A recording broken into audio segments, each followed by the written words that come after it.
আমরা র্যাবসাতে রাবিজানিক দল আজকে একটি অপারেশন পরিচালনা করেছি হালিশহর বি ব্লক আবাসিক এলাকা। আমাদের সাথে এনটিএমসি এবং বিটিআরসি ছিল।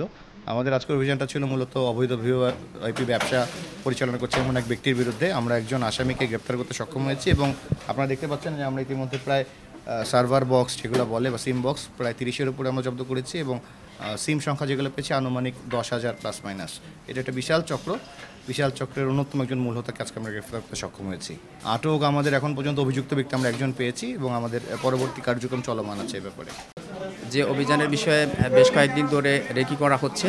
গতকাল স্পেশালি রেকি করে আমরা এই বিল্ডিংটা আইডেন্টিফাই করি। এখন আজকে স্পেশালি রেকি করে বিল্ডিংয়ের কোন ফ্লোরে করা হচ্ছে সেটা আমরা বের করি। সেই হিসাবে আমরা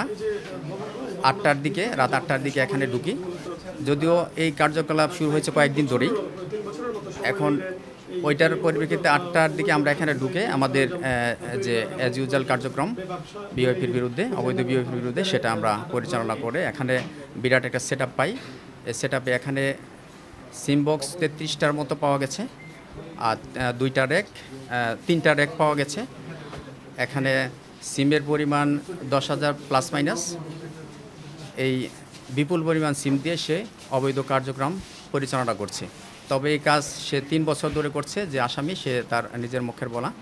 এখন বেশ কিছু সিম আবার বিটিআরসি থেকে যেই আমাদের যে নজরদারি ভিজিলেন্স, সেটার মাধ্যমে বেশ কিছু সিম কাটা পড়েছে, সেটা সে বলেছে।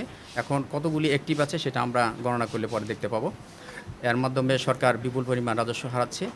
এটা ডেইলি হিসাব এবং যদি মান্থলি হিসাব করি সেটা প্রতি মিনিটের হিসাব ও আসামি যেটা দিয়েছে, সেখানে 1 মিনিটে 1 টাকার মধ্যে সে 75 পয়সা দেয়, আর বাকি 25 পয়সা করে সে ইনকাম করছে। এখানে যদি আমি সিমের সংখ্যার উপর সেটা নির্ভর করে, প্রতি মিনিটে যদি সে 25 পয়সা করে পায়, সেটা ডেইলি হিসাবে কয়েক লাখ টাকা আসে। মান্থলি হিসাব করলে সেটা তার মাল্টিপ্লাই করলে যা আসে, এটা বিরাট পরিমাণ একটা অ্যামাউন্ট। সেই অ্যামাউন্টটা সরকার আর রাজস্ব হিসেবে হারাচ্ছে, এতে সরকার ক্ষতিগ্রস্ত হচ্ছে। আর সেজন্য আমরা এই ক্ষতির হাত থেকে সরকারকে বাঁচানোর জন্য এই অভিযান আজকে পরিচালনা করলাম।